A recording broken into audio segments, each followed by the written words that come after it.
3장 17절에서 19절까지 말씀입니다. 에베소서 3장 17절에서 19절입니다.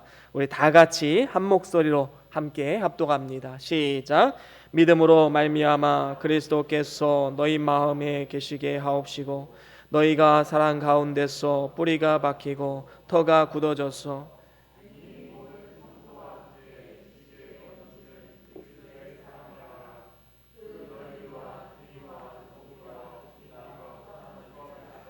하나님의 모든 충만하신 것으로 너희에게 충만하게 하시기를 구하노라. 아멘. 아멘. 우리 다 같이 말씀 들고 함께 선포하시겠습니다. 시작. 주의 말씀은 내 발의 등이요 내 길의 빛이 되십니다. 주여 말씀하옵소서. 주의 종이 듣겠나이다. 아멘. 아멘. 오늘은 에베소서 3장 17절에서 19절 말씀으로 완전한 사랑이란 제목으로 함께 말씀을 나눠보길 원합니다. 우리 인간은 사랑 때문에 죽고 또 사랑 때문에 산다고 해도 과언이 아닐 정도로 이 사랑은 우리 인간이 살아가는 데 있어서 너무나도 중요한 명제입니다. 대표적으로는 부모와 자녀 간의 사랑이 있고 또 부부 간의 사랑도 있습니다. 뿐만 아니라 친구 간의 사랑과 우정도 있지요. 그런데 이러한 인간의 사랑은 완전한 사랑이 아닙니다. 그래서 때로는 의심을 하기도 하지요. 그리고 때로는 질투하기도 합니다. 남녀 간의 사랑에서도 상대방이 나를 사랑하고 있진 않는지, 그리고 사랑이 식어지진 않았는지 끊임없이 확인하고 싶어 합니다. 그래서 상대방이 나를 사랑하지 않는다라는 확신이 들 때 사람들은 좌절하고 때로는 낙심이 들기도 합니다. 그래서 드라마에서 가장 많이 등장하는 소재가 무엇입니까? 불륜, 배신, 이런 것 아니겠습니까? 문제는 무엇이지요? 이러한 불완전한 인간들의 이 사랑을 하나님의 사랑에 투영시킨다라는 것입니다. 모든 문제는 여기에서 시작이 되는 겁니다. 그래서 하나님의 사랑에 대해서 끊임없이 의심을 하지요. 삶 가운데 어려움이 닥쳐오면 혹시 하나님이 나를 버리셨나? 이러한 의심이 들게 되는 것입니다. 손에 잡히는 무언가가 없고 느낄 수 없으면 하나님이 나를 사랑하지 않는다라고 생각하고 낙심이 들게 되는 것입니다. 우리는 이러한 경우를 시험에 들었다라고 표현하기도 합니다. 극단적인 경우에는 내가 이렇게 힘든데도 전혀 응답이 없다니 하나님 정말 살아계신 거 맞아? 그래서 결국에 하나님을 떠나고 신앙을 떠나는 경우도 있습니다. 또한 어떤 사람들은 신앙 양심상 하나님이 없다 하는 것은 부정하지 않지만 하나님, 그렇게 전지전능하신 하나님인데 나에게는 왜 응답이 없습니까? 때로는 서운한 감정을 가지고 깊은 신음과 고통 속에서 울부짖기도 합니다. 이것은 믿음이 좋고 나쁘고의 문제가 아닙니다. 모든 사람이 이러한 시험에 들 수 있는 가능성이 있는 것이 우리 인간의 연약성입니다.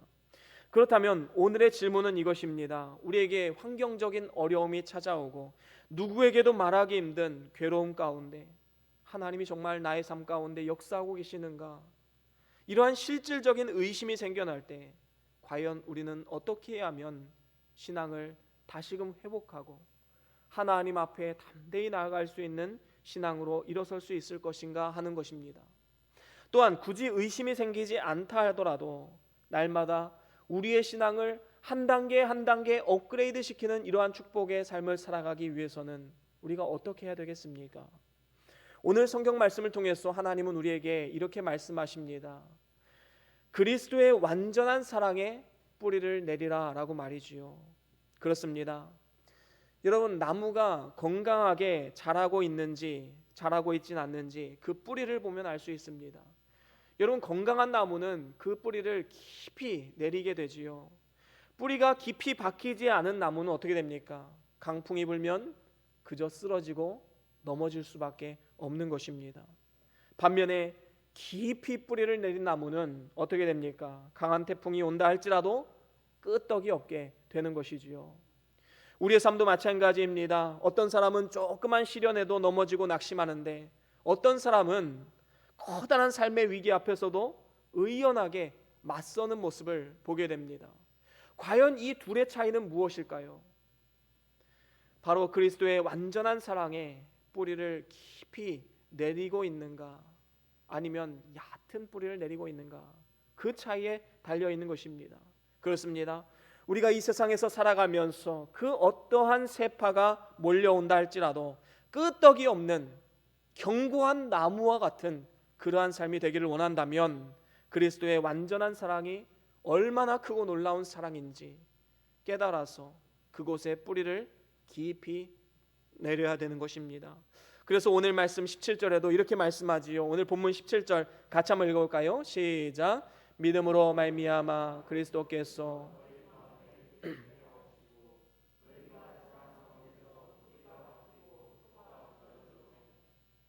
그렇습니다. 여기서 보면 우리가 예수 그리스도를 마음의 구주로 믿는 그 믿음 안에서 그리스도께서 우리 마음 가운데 이미 찾아왔기 때문에 이제는 그 그리스도의 사랑 안에서 뿌리를 내리는 삶, 그래서 터가 굳어지는 이러한 삶을 살아가야 한다라는 것을 우리에게 말씀하고 있는 것입니다. 이렇게 사랑 가운데 뿌리를 내리고 터가 굳어지면 그 어떠한 세상의 핍박과 조롱이 온다 할지라도, 그리고 코로나19와도 같은 너무나도 큰 재난 앞에서도 절대로 무너지지 않고 굳건하게 우리의 신앙을 세워갈 수가 있는 것입니다. 그런 의미에서 우리가 인생을 살아가면서 얻을 수 있는 최고의 깨달음, 그것은 바로 그리스도의 완전한 사랑이 얼마나 크고 놀라운 것인가, 그것을 깨닫는 깨달음인 것입니다. 오늘 본문 18절에도 이렇게 말씀합니다. 18절 한번 같이 읽어볼까요? 18절 시작. 능히 모든 성도와 함께. 그렇습니다. 여기서 지식에 넘치는 그리스도의 사랑이라는 말의 뜻은, 그리스도의 사랑은 어떤 인간의 제한된 지식을 초월하는 그러한 사랑임을 우리에게 보여주고 있는 것입니다. 여러분, 이 앞에 우주를 한번 보십시오. 이 우주는 정말로 아름다운 모습이지요. 정말로 엄청나게 넓고 광활한 게 바로 우주입니다. 과연 우주의 끝까지 가본 사람이 있을까요? 아니면 우주 끝을 본 사람 있을까요? 단 한 사람도 없습니다. 인간의 기술이 아무리 발전한다고 해도, 지식이 많아진다 할지라도 우주의 끝까지 가볼 수 있는 사람은 단 한 사람도 없을 것입니다. 사실 인간이 모든 우주를 다 경험한다는 것 불가능한 일이지요. 그렇습니다. 이처럼 인간의 지식은 제한적입니다. 그런데 이 제한된 지식으로 어리석은 인간은 뭐라고 말합니까? 우주를 보아도 천국은 없다. 천국이 어디 있느냐? 하나님이 있냐 없냐? 여러분, 이 제한된 우리의 인간의 지식으로 하나님이 있다 없다를 판단할 수 있겠습니까? 그건 불가능한 것입니다. 알량한 지식으로 하나님을 판단하는 건 너무나도 어리석은 일이지요. 우주는 지금도 계속해서 팽창하고 있다고 합니다. 다시 말하면 실로 우주의 크기는 이 무한대에 가깝습니다. 오늘 말씀에서 그리스도의 완전한 사랑의 크기가 바로 이와 같다라고 말씀하고 있습니다. 만물에 충만하신 하나님, 이런 만물이라는 것은 우리 지구도 표현하는 것이지만 우주를 말하기도 합니다. 하나님께서 창조하신 이 만물, 우주 가운데 내재하시는 그 하나님, 그리고 우주를 만드시고 손수 운행하시는 그 하나님께서 그 무한하신 사랑, 완전하신 사랑으로 우리를 사랑하고 계신다라는 것입니다. 그리고 거기에 우리의 신앙의 뿌리를 내려야 된다라고 오늘 성경 말씀은 우리에게 들려주고 있습니다. 그래서 오늘은 우리가 뿌리를 내려야 할 그리스도의 완전한 사랑에 대해서 저는 여러분들과 네 가지로 함께 살펴보기를 원합니다. 그리스도의 완전한 사랑, 첫 번째로는 사랑의 넓이가 무한하신 사랑입니다. 이것은 차별이 없는 사랑을 말씀하고 있는 것이지요. 오늘 본문 19절 상반절에 보면 그 사랑의 넓이가 어떠한지를 깨달아 알아라고 말씀하고 있습니다. 여러분, 부모님의 사랑도 넓으신 사랑이지요. 잘 돌봐주시고 또 용납하시고 용서해 주시는 사랑입니다. 하지만 하나님의 사랑과는 비교할 수 없는 사랑이지요. 바다보다도 넓고 우주보다도 넓은 측량할 수 없는 사랑이 바로 하나님의 사랑입니다. 그 사랑은 일반 은총과 특별 은총으로 나누어서 우리가 볼 수가 있지요. 여러분, 일반 은총이 무엇입니까? 하나님께서 그의 사랑과 긍휼을 악인과 선인에게 똑같이 주시는 것입니다. 하나님께서는 이 세상에서 선인에게만 햇빛과 비를 주시는 것이 아니라 악인에게도 똑같이 주십니다. 뿐만 아닙니다. 공중에 나는 새들을 먹이시고 들에 있는 백합화도 사랑으로 기르시는 분이 우리 하나님이십니다. 이와 같이 그의 넓은 사랑은 모든 만물을 통해서 나타나지고 있는 것이지요. 이렇게 우리에게 모든 것을 주시는 분이 하나님이신데 어리석은 인간은 그 영광을 누구에게 돌립니까? 나 자신에게 돌리든지 아니면 세상의 헛된 우상, 세속 종교, 자신이 믿는 무언가에게 영광을 돌리는 이러한 어리석은 모습을 보게 됩니다. 여러분, 무신론도 나 자신을 믿는 종교입니다. 내가 이룬 것처럼, 내가 열심히 해서 이룬 것처럼 말하는 것도 하나님 보시기에 큰 우상이 되는 것이지요. 여러분, 한번 생각해 보십시오. 아빠가 이 어린 아이에게 용돈을 주었는데 그 아이가 엉뚱하게 옆집 아저씨한테 가서 감사합니다 라고 한다면 얼마나 그 아빠의 마음이 아프겠습니까? 이렇게 무지한 인간임에도 불구하고 하나님의 사랑은 그 넓이가 무한하시기 때문에 끝까지 참고 기다리고 인내하시는 것입니다. 디모데전서 2장 4절 말씀 우리 같이 한번 읽어볼까요? 디모데전서 2장 4절입니다. 함께 읽어봅니다. 시작. 하나님은 모든 사람이 구원을 받으며 아멘. 그렇습니다. 하나님은 지금도 기다리십니다. 하나님의 소원이 무엇입니까? 모든 사람이 그 사랑을 깨달아 진리를 깨닫고 하나님께로 돌아오기를 바라는 것입니다. 물론 여기서 하나님께서 모든 사람을 사랑하신다고 하는 것은 모든 사람을 다 구원하시겠다라고 말하는 것이 아닙니다. 하나님의 특별하신 사랑을 받은 자는 차별 없이 구원을 받게 될 것이다 말씀하고 있는 것이지요. 그래서 로마서 10장 11절 12절에도 이렇게 말씀합니다. 우리 같이 한번 읽어볼까요? 로마서 10장 11절과 12절입니다. 시작. 성경에 이르되 누구든지 저를 믿는 자는 부끄러움을 당하지 아니하리라 하나.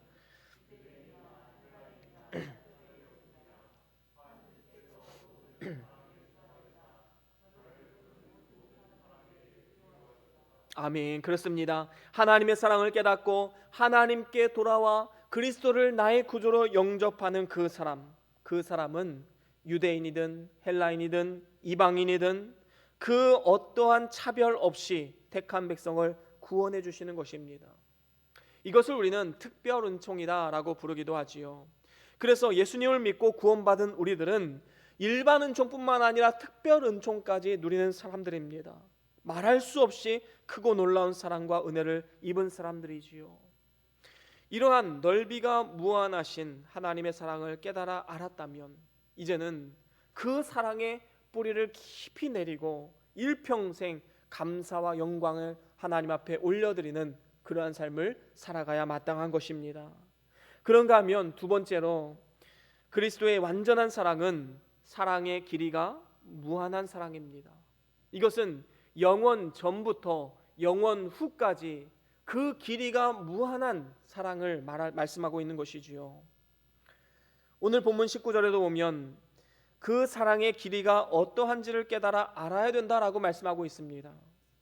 세상에서 부모와 자녀 간의 사랑, 부부 간의 사랑은 항상 함께하지 못하는 사랑입니다. 왜 그렇습니까? 누군가가 먼저 세상을 떠나게 되면 그것은 끊어지게 되지요. 그래서 잠시 동안의 사랑이기 때문에 그것은 완전한 사랑이다 라고 말할 수 없습니다. 하지만 하나님의 사랑은 영원 전부터 영원 후까지 이어지는 그러한 영원 무궁한 사랑임을 기억해야 되는 것입니다. 만약에 우리의 삶 가운데 괴로움과 두려움, 걱정, 근심 이러한 것이 찾아온다면 그것은 원인이 무엇인가? 바로 영원 무궁하신 하나님의 사랑을 제대로 인식하지 못했기 때문인 것입니다. 이스라엘 백성들이 바벨론의 포로로 끌려갔을 때 그들에게 한 가지 의문이 생겼습니다. 과연 하나님이 우리를 잊지 않으셨느냐 하는 것입니다. 우리 선조들과 함께 하신 하나님은 우리가 역사를 통해서 알 수 있는데 과연 우리 선조들에게 역사하셨던 그 하나님이 지금 바벨론의 포로로 끌려와 있는 우리에게도 지금 역사하고 있는가? 여기에 대한 의문이 생긴 것입니다. 그래서 이사야 49장 14절에 보면 이렇게 고백을 하지요. 우리 같이 한번 읽어볼까요? 이사야 49장 14절입니다. 함께 읽어봅니다. 시작. 오직 시온이 이르기를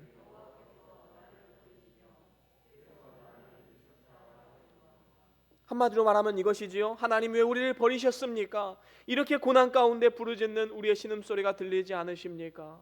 이렇게 지금 부르짖고 있는 것입니다. 왜 나를 버리셨습니까? 나를 왜 잊으셨습니까? 그런데 그때 하나님께서 이렇게 말씀하십니다. 그 다음 절 15절과 16절 말씀 우리 같이 한번 읽어볼까요? 시작. 여인이 어찌 그 젖먹는 자식을 잊겠으며 자기 태에서 난 아들을 긍휼히 여기지 않겠느냐. 그들은 혹시 잊을지라도 나는 너를 잊지 아니할 것이라. 내가 너를 내 손바닥에 새겼고 너의 성벽이 항상 내 앞에 있나니. 아멘. 그렇습니다. 하나님은 이렇게 말씀하시죠. 여인이 어떻게 그 젖먹이 자녀를 잊을 수 있겠느냐. 내가 너를 잊지 않고 있다. 내가 너를 손바닥에 새기지 않았느냐. 여러분, 손바닥에 새겼다는 의미가 무엇입니까? 손바닥은 자주 볼 수 있는 곳입니다. 그래서 뭔가 중요한 것이 있을 때 메모지가 없으면 어떻게 합니까? 손바닥에 쓰게 되지요. 잘 보이기 때문입니다. 우리 하나님이 우리를 기억하시는데 바로 이렇게 기억하신다라는 겁니다. 언제 어디서든지 꺼내어 볼 수 있도록 하나님께서는 우리를 사랑하고 계신다라는 것입니다. 그렇습니다. 오늘날 코로나19라는 이 엄청난 재난 속에서도 광야와 같은 인생을 살아가는 우리의 삶 가운데 얼마나 큰 위로의 말씀을 우리에게 주는지 모릅니다. 내가 너와 함께하고 있다. 내가 너를 절대로 잊어버리지 않을 거야. 네가 푸른 초장을 걷고 있든지 사망의 음침한 골짜기를 걷고 있든지 너는 반드시 기억해야 돼. 내가 너와 함께하고 있다. 이것이 바로 놀라운 하나님의 사랑입니다. 이 사랑은 지금 당장 잠깐만 있는 사랑이 아니라 영원 전부터 영원 후까지 계속되는 사랑이지요. 세상에서는 매정한 부모는 자녀가 말을 듣지 않는다고 아니면 키우기가 힘들다고 종종 내어버리는 이러한 일들이 일어납니다. 하지만 우리 하나님은 우리에게 어떠한 사랑을 베푸십니까? 설령 예수님을 믿다가 타락하고 심지어는 하나님을 떠나 있다 할지라도 하나님의 택한 백성이라면 절대로 잊지 않으십니다. 결국에는 하나님께 돌아오게 만든다라는 것이지요. 그런데 어리석은 우리 인간은 어떻습니까? 이러한 놀라운 약속의 말씀이 있음에도 불구하고 때로는 주관적으로 하나님의 사랑을 판단합니다. 내가 조금 하나님을 위해서 하면 그래, 하나님이 나를 사랑하고 계시지. 그런데 내가 하나님을 위해서 뭔가 한 것이 없다라고 느껴지면 하나님이 나를 버리시면 어떡하지? 내가 구원 못 받으면 어떡하지? 이러한 생각하는 것이 우리의 연약성이지요. 환경과 상황에 의해서 하나님께서 주신 진리의 말씀이 희미해지고 잊어버릴 때가 분명히 있는 것입니다. 하지만 우리를 향한 하나님의 사랑은 언제나 한결같은 사랑임을 분명히 기억해야 됩니다. 또한 그 사랑은 세상의 환난이나 공고나 핍박이나 기근이나 지진이나 그 어떠한 것도 하나님의 사랑을 끊을 수 없다라고 성경은 분명히 말씀하고 있습니다. 그래서 예수를 구주로 믿는 성도는 절대로 지옥에 가지 않고 설령 믿음에 떨어져서 타락의 길을 걷고 있다 할지라도 하나님은 징계를 내리시면서까지 그 사람을 부르시고 결국에는 구원의 길로 인도하시는 것입니다. 이것이 놀라운 하나님의 사랑인 것이지요. 그렇습니다. 그리스도의 사랑은 어제나 오늘이나 내일이나 영원토록 동일한 사랑입니다. 그래서 히브리서 13장 8절에 보면 이렇게 말씀하지요. 우리 같이 한번 읽어볼까요? 히브리서 13장 8절입니다. 시작. 예수 그리스도는 어제나 오늘이나 그렇습니다. 예수님께서는 어제나 오늘이나 내일이나 영원토록 동일하신 분이십니다. 만약에 변화가 있다면 누가 변한 겁니까? 내가 변한 거지요. 하나님은 절대로 변함이 없으신 분이십니다. 그리스도께서 과거에 우리가 그 사망의 구렁텅이에서 헤어나오지 못하고 있을 때 우리를 그의 강한 오른팔로 붙잡아 주셔서 사망에서 생명으로 옮겨주셨습니다. 뿐만 아니라 오늘날 날마다 삶 가운데 독수리가 날개치며 위로 올라감 같이 새 힘과 능력을 공급해 주시는 분, 바로 우리 하나님의 사랑이지요. 또한 우리와 늘 함께 계셔서 우리를 새롭게 하실 뿐만 아니라 졸지도 아니하시고 주무시지도 아니하시고 지켜주시는 영원토록 변함이 없는 사랑을 베푸시는 분이십니다. 환난 가운데서도 함께 하시고 병상에서도 붙들어 주시고 죽을 때에도 우리의 믿음을 지켜주시고 영원토록 우리와 동행하시는 하나님이심을 분명히 우리는 알아야 되는 것입니다. 여러분, 아이가 아프면 어떻게 합니까? 부모는 그 옆에서 눈물로 기도하면서 아이의 배를 어루만져 주면서 함께 그 아픔을 나누지요. 아이는 지쳐서 쓰러져서 눈을 감고 잠을 잡니다. 하지만 부모는 어떻게 잠이 오겠습니까? 옆에서 계속해서 기도하면서 배를 쓰다듬어 주고 또 기도하는 것이 부모의 마음 아니겠습니까? 여러분, 우리가 설령 영적으로 잠을 잔다 할지라도, 설령 우리가 하나님을 떠났다 할지라도 하나님은 우리를 끝까지 옆에서 보듬어 주시고 우리를 구원의 길로 인도해 주시는 분이십니다. 이 믿음이 있어야지만 우리가 이 험하고 악한 이 세대를 살아가면서 낙심하지 않고 넘어지지 않고 우리가 살아갈 수 있게 되는 것입니다. 이러한 사랑의 길이가 영원 전부터 영원 후까지 무한한 사랑임을 우리는 반드시 기억하고 모든 환경과 상황을 초월해서 우리는 기쁨과 감사로 살아가는 것이 우리의 본분이 되어야 할 것입니다. 그런가 하면 세 번째로, 그리스도의 완전한 사랑은 사랑의 그 높이가 무한하신 사랑입니다. 이것은 조건이 없는 사랑을 말합니다. 19절 중반절에도 보면 그 사랑의 높이가 어떠한지를 깨달아 알아야 된다라고 말씀하고 있습니다. 하나님의 사랑이 얼마나 높으신 사랑입니까? 그 사랑의 높이가 무한한 사랑이지요. 왜 그렇습니까? 우리를 조건이 없이 사랑해 주셨기 때문인 것입니다. 세상에서 말하는 사랑은 어떻지요? 물론 다 그런 것은 아니지만 대부분의 사랑은 조건에 의한 사랑임을 우리가 고백하지 않을 수 없습니다. 여러분, 남녀가 만났을 때 첫눈에 반했다. 여러분, 이건 뭘 의미하지요? 그 사람의 외모에 반했다라는 것입니다. 또한 어떤 사람은 상대방의 학식 아니면 출신 이러한 것들에 의해서 사랑을 할 것인가 하지 않을 것인가 결정하는 경우도 많이 있습니다. 부모도 마찬가지지요. 자녀들을 많이 키우다 보면 다 같은 자식이라 할지라도 대부분 이런 경우가 있다고 합니다. 아버지는 더 잘난 자식을 사랑하고 어머니는 조금 못난 자식을 사랑한다고 하지요. 여러분, 다 같은 자식인데 왜 주는 마음들이 이렇게 조금씩 다를까요? 이것은 부모의 마음 역시도 완전하지 못한 사랑이기 때문인 것입니다. 하지만 하나님의 사랑은 다릅니다. 하나님께서 우리를 그의 자녀로 삼으신 것은 우리를 자녀로 삼을 만한 어떠한 조건이 있어서 사랑하는 것이 아닙니다. 뭔가 예쁜 짓을 해서 사랑하는 것이 아닙니다. 뭔가 하나님을 위해서 내가 뭔가 해서 사랑한 것이 아니지요. 무조건적으로 우리를 사랑해 주신 것입니다. 그래서 우리가 하나님을 사랑하는 것은 그가 먼저 우리를 사랑하셨기 때문이고 그리스도의 사랑이 우리를 강권하시기 때문인 것임을 분명히 기억해야 됩니다. 이러한 높으신 사랑, 조건이 없는 그 사랑, 그것은 우리의 육체를 통해 나타나는 것이 아니라 우리의 영혼을 통해서 나타나게 되는 것입니다. 우리의 육신은 잠깐이지요. 하지만 영혼은 영원합니다. 그래서 이 세상에서 성공하지 못하고 육체의 건강을 누리지 못한다고 해서, 다시 말하면 어떠한 조건이나 환경에 의해서 하나님의 사랑을 의심한다면 너무나도 어리석은 인생이다라는 것입니다. 육신이 아무리 잘 된다 할지라도 그것은 잠깐입니다. 하지만 하나님께서 우리를 사랑하시되 육신보다 영혼을 사랑하시기 때문에 우리는 영혼이 잘 되는 것으로 만족하고 기뻐해야 마땅한 것입니다.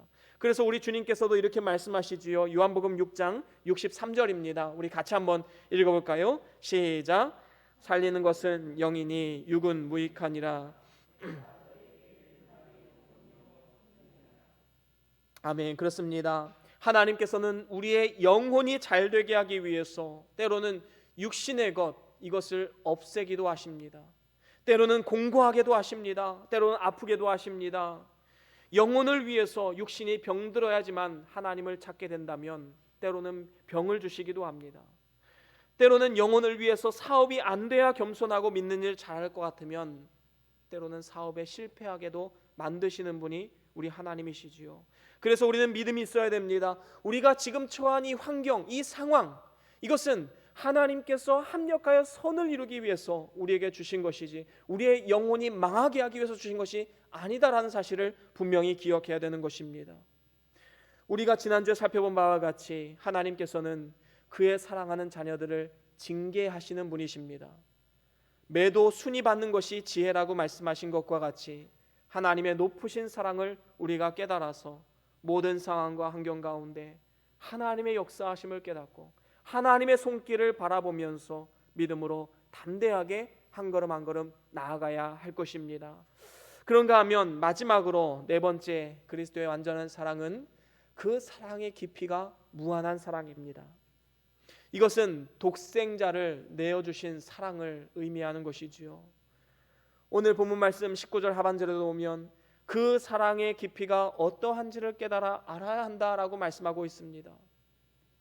여러분, 세상에서 부모의 사랑도 그 자녀를 향한 사랑이 깊은 사랑이지요. 하지만 하나님의 사랑의 깊이보다는 못합니다. 하나님의 사랑은 깊고 깊은 바다보다도 깊으신 사랑인 것입니다. 그 깊으신 사랑이 우리에게 어떻게 나타났습니까? 독생자를 내어주시기까지 사랑하는 그 사랑으로 나타났다라는 것입니다. 우리가 잘 아는 말씀이 있지요. 요한복음 3장 16절 17절 우리 다 같이 함께 한번 읽어봅니다. 16절과 17절 시작. 하나님이 세상을 이처럼 사랑하사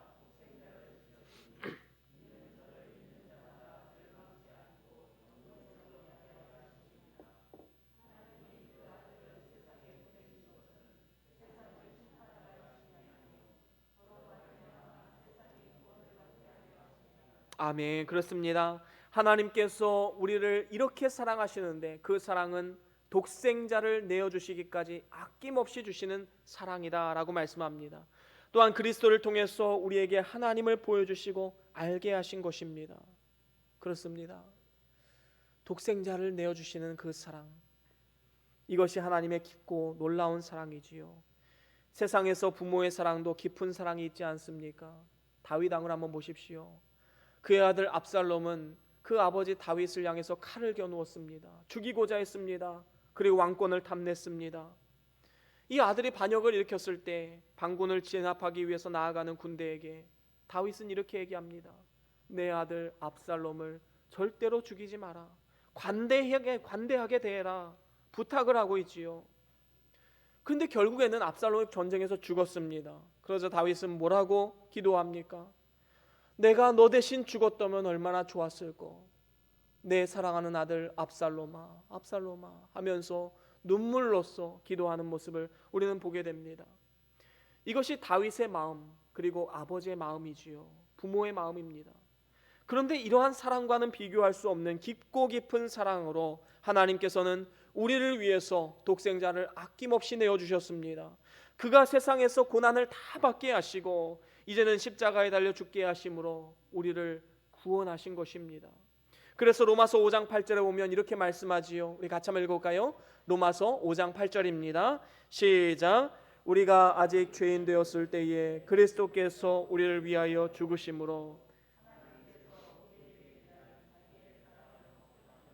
아멘. 그렇습니다. 우리가 죽게 되었을 때에 독생자 그리스도를 아낌없이 내어주셔서 십자가에 죽게 하심으로 하나님의 그 깊고 깊은 사랑을 우리에게 확실하게 증거해 보여주신 것입니다.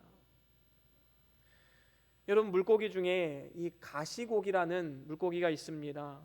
이 물고기는 참 특별한 습성을 가지고 있지요. 이제 암컷이 새끼를 낳고 암컷은 이제 떠나가게 됩니다. 그러면 수컷이 이 새끼들을 돌보는데 결국에는 어떻게 되는가?